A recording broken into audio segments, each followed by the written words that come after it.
Хуулийн төслийн зорилго нь дэмжихүйц гоё юм агуулгатаа зарлаад агуулга болон үр дүн нь эсрэг үр дүнд хүрэгч болцсохгүй байгаа учраас хилцгийг дэмжихгүй байгаамаа.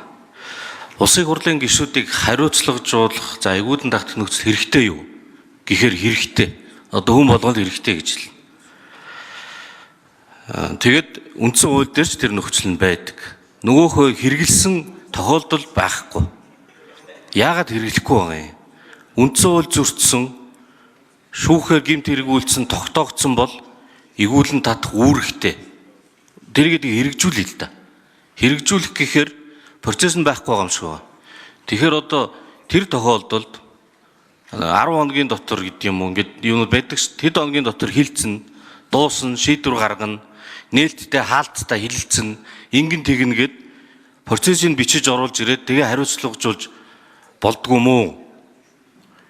Уриалга нь болохоор олон нийт ингээд бүгдээрээ хүлээж авах үз хариуцлагатай болгоё гэчээд үр дүнд нь нөгөө ард түмний төлөөлөл гэдэг улсын их хурлын чинь ард түмнээс нь холдуулаад ард түмний илч улсын их хурлын гишүүн бол намын багц даргын командаар хөдөлдөг хуруу дарддаг машин болгох ийм эрсдэлтэй аваачмаар харагдаад байгаа байхгүй юу?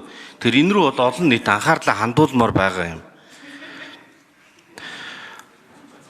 Хоёр гол агуулга нь байгаа. Нэг нь болохоор жагсаалтаар сонгогдсон гишүүнийг ёс зүйн ноцтой алдаа гаргасан гэж үзэх юм бол нам нь санал гаргаад тэгээд чуулганаар санал хураалгаад игүүлэн татчих болно. Ёс зүй гэдэг имийг нам яаж тогтоох вэ? Нэг дүрм бичнэ. Дүрмийг бол өөрчилж болдог. Бас яаж тайлбарлаж болно? Энэ хүн ёс зүйтэй хүн үү? Энэ одоо ингээд нөхөдтэйгөө эсрэг санал ярьж идэг ер нь ёс зүйгүй этгээд биш үү?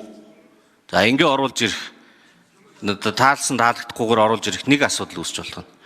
Хоёр дахь нь болохоор хин нэгэн гишүүнийг ёс зүйн ноцтой алдаа гаргалаа гэж дүгнээд өргөдөл гаргана. Тэрийг нь ёс зүйн дэд хороогоор хилэлцэн чуулганаар оруулна. Олонхын саналаар игүүлэн татчих болно. Нэг хүн жишээлбэл тэр нэг гишүүн хулгайчийг хулгайч гэж хэлснийхээ төлөө эн чинь хулгайч гэж хэлээд энэ ямар ёс зүйгүй этгээд вэ? Монголын хөгжлийг гацааж яана гэд тэр нэг нөхөр өргөдөл бичээд дэд хороогоор хилцээд за энэ одоо намын том ажил энэ нүүрсний одоо юу гэдгийг тэр нэг хулгайжилгээ нэ тэр юм гэд гай болоод байна штэ. Нэгэнт л одол байгаа юм чинь энэ дээр нь үнслээд зайлуулчих гэж шийдвэр гаргавал яах вэ? Зүгээр л жишээ шүү. Тэгэхээр энэ бол ийм одоо эрсдэлтэй хоёр зүйлийг нээж өгөх гэж байгаа учраас хариуцлагажуулах зөв зорилгын ард буруу үр дагавар хүргэж болцгүй гэж харагдаад байгаа юм аа. Тэгээд хуулийн одоо зохицуулалт бол нэгэд ийм зүйл заалтаар нааш цааш нь тайлбарлаад ингээд идэг одоо нэг ийм хэрэгслээс илүүтэйгээр суур ойлголт парламентын нөгөө засаглалын суур ойлголтоо бид нэр анхаарах хэрэгтэй гэж бодож байгаа. Тийм эрсдлийг та бүхэн харахгүй байгаа юм уу гэдэг асуултыг л асуумаар байгаа. Тэр хариуцлагажуулах, игүүлэн татах нөхцлүүдийг процессыг нь тодорхой болгоод тэгээд оруулж ирж болдгоо юм уу? Тийм хуулийг хилцхийг дэмжиж байна. Ийм эрсдэлтэй нөхцөлийг оруулж ирэхийг бол хилцхийг дэмжихгүй байгаа. За, зол жаргал гишүүний асуултанд хариулъя. Бангийн орон дээр ч гэсэн зол жаргал гишүүн байна энэ утга санаагаа бас хэлсэн. Гэхдээ нэг зүйлийг зол жаргал гишүүн байна хуулийн төслөөс уншихгүй байгаа юм шиг байгаа юм. Эсвэл буруу уншаад байгаа юм шиг байгаа юм. Сая яг тэрийг хэлчихлээ л дээ. Юуг уншихгүй, юуг буруу уншаад байгаа юм бэ гэхээр та бас хэллээ сая. Хид хідэн зарчим бий. Нэгдүгээр хамгийн түрүүн барьсан зарчим үндсэн хуулийн нөгөө хязгаарлалтынхаа хүрээнд хууль санаачлах эрхийнхээ хүрээнд санаачилж байгаа юм. Улсын хурлын үйл ажиллагаа дотоод зохион байгуулалттай холбоотой дэгтэй холбоотой энэ асуудлуудаар таны яг хэлээд байгаа энэ ноцтой зөрчил нь чухам юуг хамааруулах юм? Удаа дараад нь яаж тооцох юм? Аль нь ноцтой юм? Аль нь үгүй юм бэ гэдгийг дүрмээр шийдэх юм байдлаар нөгөө тогтоолын төсөл өргөн барьчаад байгаа шүү дээ. Нэгдүгээрт энийг харах хэрэгтэй болж байгаа. Энэ дээр л нөгөө процессыг бичдэг юм л да. Хууль зүйн утгаараа.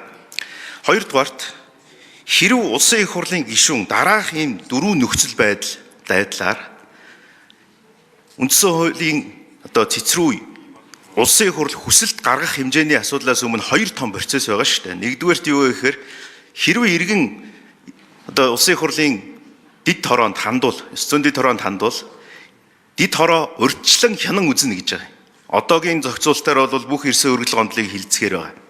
Урьдчилан хянан үзнэ гэдэг чинь өөрөө процессын утга агуулга. Энийг хаана бичих юм бэ гэхээр дэгийн хуулиндаа эсвэл тэр дүрмэндээ бичнэ гэсэн үг. Нэгдүгээрт. Хоёрдугаарт хандсан өргөдлийг нь урьдчилан хянан үзээд хилцэхгүй юу гэдгийг шийдсэний дараагаар одоо хороо маань бас нээлттэйгээр хилцэнэ. Нээлттэй санал хураана. Шийдэх асуудал нь улсын их хурл үндсэн хуулийн цэцэд хандах уу эсвэл үгүй юу буюу хүсэлт гаргах уугүй юу гэдэг асуудлаар чуулган руу оруулна шүү дээ. Чуулган маань бас хилцэн олонхороо уг асуудлыг шийдээд энэ бол өөрөө ардчлалын зарчим нь ажиллаж байгаа юм. Их хурл өөрөө өөрийнхөө асуудлыг өөрөө хилцэж шийдэх энэ механизм ажиллаж байгаа. Нөгөө талдаа үндсэн хуульд ёсны механизм ажиллаж байгаа. Тэр нь үндсэн хуулийн цэцэлдээ их олон хүмүүсийн бас санаа бодол донд сонгогдоогүй хүмүүс энэ эрхийг шийдэх юм уу гэж ярьж байлаа. Монгол Улсын үндсэн хуулийн одоо зарчим байна тийм шүү дээ. Энд чинь ардчилсан ёсны зарчмыг энэ парламент хамгаалж энэ үндсэн хуульд ёсныхын зарчмыг үндсэн хуулийн хяналтын дээд байгууллага хангаж байгаа юм. Тийм учраас энэ өөрөө дахиад үндсэн хууль зөрчсөн эсэх асуудлаар, эгүүлэн татах эсэх асуудлаар цэц маань бас дүгнэлт гаргана.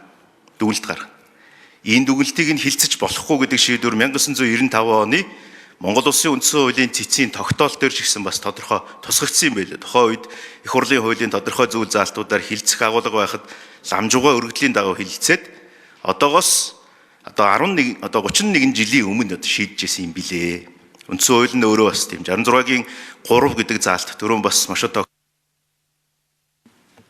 Би яг над дүрм гэдэг дээр бас боломжлоод байгаа байхгүй юу? Дүрм гэдгийг бол зохиож болно, өөрчилж болно. Дүрм дээр бичсэн имийг янз бүрээр тайлбарлана. Одоо улсын их хурлын гишүүн ийм нэр хүндтэй албан тушаал хийж байгаа учраас тэгээ бусаддаа болон иргэдэд хүндэтгэлтэй хандах ёстой. Ёстой юу? Ёстой. Ёс зүйн дагуу. Тэгтэл нөгөөх ч одоо нэг хулгайч гэж хэлснээсээ болоод хүндэтгэлгүй хандлаа гэдээ асуудал үүсвэл яах вэ? Зүгээр фантаз. Ингэхээр тэрийг яаж чиргүүлээд яаж мушгиж явуулсаар агаад улс төрийн арга хэрэгслэр ийм эгүүлэн татах нөхцөлд хүргэж болзошгүй. За ингээд яваад байна. Тэгээ яваад гар сүулдэ нөгөө намын нэг цөөхөн эдэн удирдал гарч явдаг баахан мануухатай гишүүдтэй улсын их хурл болчих юм бол олон нийт хүлээн зөвшөөрөгдөхгүй. Хүлээн зөвшөөрөгдөхгүй бол төр эзгүүрнэ. Олон жилийн дараа бол За, Золжиргал гишүүний бас асуултанд би дутуу зарим нэг нь хариулчихсан. Та бас сая хэллээ. Энэ дүрм өөрөө юу байх юм бэ? Ноцтойд нь алийг оруулах юм бэ? Ёс зүйн зөрчилд нь алийг оруулах юм бэ гэдгийг улсын их хурлын онцгой бүрийн эрхийг хүрээнд улсын их хурл маань өөрөө шийдэх. Энэ нь өөрөө хууль байх уу, дүрм байх уу, их хурл өөрөө шийдэх юм онцгой бүрийн эрхтэй. Энийг нь буюу энэ зүйлүүдийг нь ерөнхийлөгч бичээд ороод ирэх юм бол харин та бүхний бас нөгөө дурдаад байгаа хууль тогтоох хүрээ хязгаарч одоо энд харин жинхнээсээ яригдана. Хоёрдугаарт түрүү намын гэдэг асуудал ярьлаа. Намын жагсаалт гэдэг энэ зүйл мэдээж хэрэг ярихаас гадна 19 онд бид бүхэн бас үндсэн хуульда намыг хариуцлагатай байх тухай зохицуултыг 19/1 гэдэг ийм заалтаар нэмсэн. Тийм учраас одоогийн хууль бас үйлчилж байгаа. Улсын их хурлын гишүүд нэр дэвшүүлэхэд улсын их хурл улс төрийн намын тухай хуулиар ёс зүйн шаардлага хангасан одоо нэр дэвшигчийг дэвшүүлнэ гэж бас оруулсан. Энийг одоо хүчин төгөлдөр үйлчилж байна.